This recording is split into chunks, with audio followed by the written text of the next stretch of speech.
My mother took me to my first yoga class in August 2002. She'd been trying to get me to come to yoga for 2 years, but there had always been something holding me back. I think it was my perception that it would just be so different and that I would be so self-conscious. But when I went to that first class, the teacher was so comforting and so authentic and spoke relevantly of everything that I was experiencing. And so without even having a conversation with the teacher, I felt understood. And at the end of the practice, I had never felt so relaxed and so alive in my life. And I knew that was something that I needed to bring into my life on a regular basis. And I started volunteering at the yoga studio right away and taking as many classes as I could, and eventually pursued yoga teacher training. My mother is my inspiration.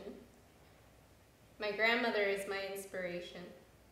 My yoga teachers, Anna Forrest, Kee McGraw, Bob Smith, Caleb Pofitz, Bridget Dean, Ray Grace, they've all been such gifts to my life.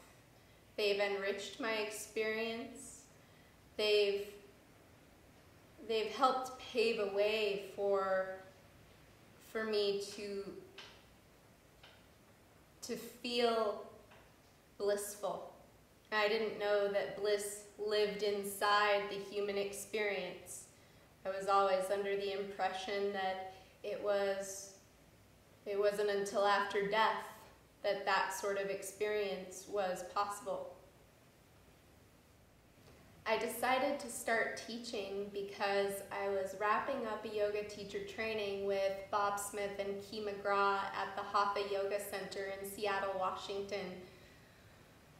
I was really excited about sharing the gift of yoga as I had come to understand it, and I also wanted to teach to help myself learn more.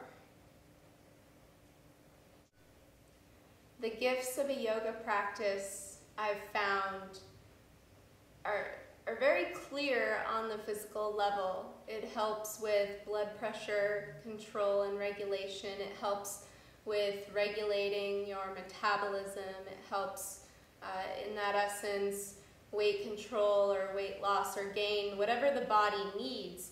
Yoga seems to unlock that innate intelligence in the body to move toward what it needs.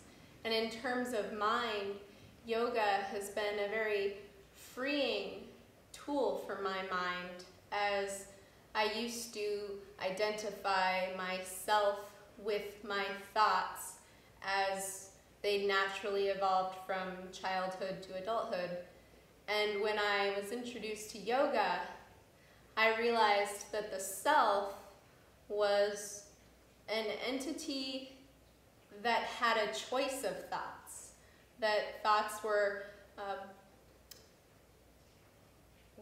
potential routes for understanding the world. So in my negative thought processes that I thought were my authentic self, I came to realize, well, no, they weren't my authentic self. They were just a script that had been written based on my experiences and maybe my genetics and maybe my upbringing. Yoga helped me to make a new conscious dialogue to celebrate this experience, including the bad and the good, as we commonly label it.